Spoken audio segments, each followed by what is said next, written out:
Welcome to Movie Story Short, where we bring you the essence of your favorite films in just a few minutes. Today, we dive into the chilling world of Sinister 2. The movie begins with a deeply unsettling scene set in a cornfield. A family of four is tied to crosses, their mouths gagged as they struggle in terror. Suddenly, a shadowy figure lights the crosses on fire, and the flames engulf the family while their screams pierce the night. This horrifying spectacle is captured on an old Super 8 film reel, setting the stage for the movie's grim exploration of Bugwell, an ancient pagan deity who manipulates children into committing heinous murders. We are introduced to Courtney Collins, a determined single mother who has escaped her abusive ex-husband, Clint. She is fiercely protective of her twin sons, Dylan and Zach, and has relocated them to a secluded farmhouse in rural Illinois. Unbeknownst to Courtney, this house and the adjacent decrepit church have a dark history steeped in violence, a history that connects them directly to Bugwell's sinister influence.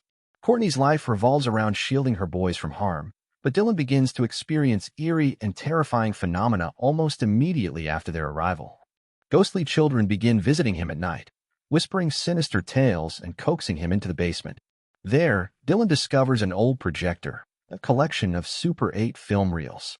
These reels, disturbingly labeled with titles like Fishing Trip, Christmas Morning, and Kitchen Remodel, depict gruesome murders carried out by children against their families. Each film is more horrific than the last, featuring deaths by electrocution, alligator attack, and burial alive. Dylan, a sensitive and introverted boy, is deeply disturbed by these films, but feels powerless to resist the ghostly children's manipulative influence. Meanwhile, his twin brother Zach grows increasingly jealous. Zach perceives Dylan as the favorite child, both in their mother's eyes and now in the eyes of these ghostly visitors. This sibling rivalry becomes a key element in Bugwell's malevolent plan. The story also reintroduces ex-deputy So-and-so, a character from the first film who has dedicated his life to stopping Bugwell. No longer a deputy, he is now a private investigator who has taken it upon himself to burn down houses linked to Bugwell's murders in an attempt to break the cycle of violence. He tracks down the Collins family, intending to destroy the farmhouse, but his plans are complicated when he meets Courtney. Seeing her struggle and the boys' precarious situation, he decides to stay and help them instead of immediately acting on his mission. Courtney and the ex-deputy develop a cautious bond. She confides in him about Clint's abusive behavior and her fears for her sons, while he shares his grim knowledge about Bugwell. He explains that the entity's power lies in the Super 8 films, which act as a conduit for his influence.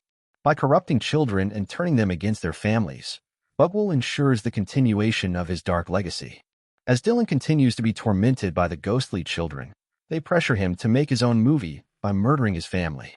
However, Dylan resists, driven by his love for his mother and his own innate morality.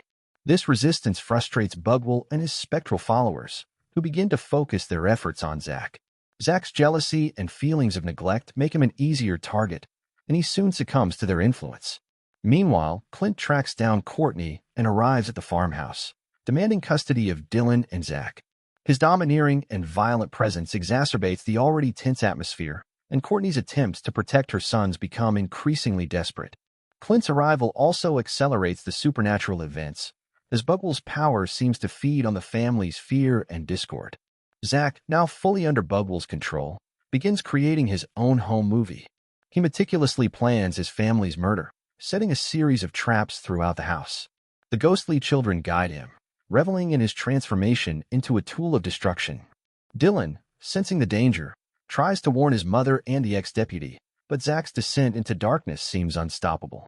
The climax of the film is a heart-pounding sequence of events. Ex-deputy So-and-so discovers Zach's plans and races to intervene. Zach's traps are triggered, creating chaos as Courtney, Dylan, and even Clint fight for their lives. The ex-deputy manages to destroy the Super 8 projector and the film reels, severing Bugwell's connection to the physical world. However, the victory is bittersweet. Zach's actions leave emotional scars on the family, and the lingering presence of Bugwell hints that his reign of terror is far from over. The film ends with a chilling scene. The burned remnants of the film reels smolder in the farmhouse's ruins, but a faint whispering can be heard. Bugwell's shadow briefly flickers across the screen, suggesting that the cycle of horror might continue. And here we end the movie. Don't forget to subscribe to the channel and like the video. Thank you for watching Movie Story Short.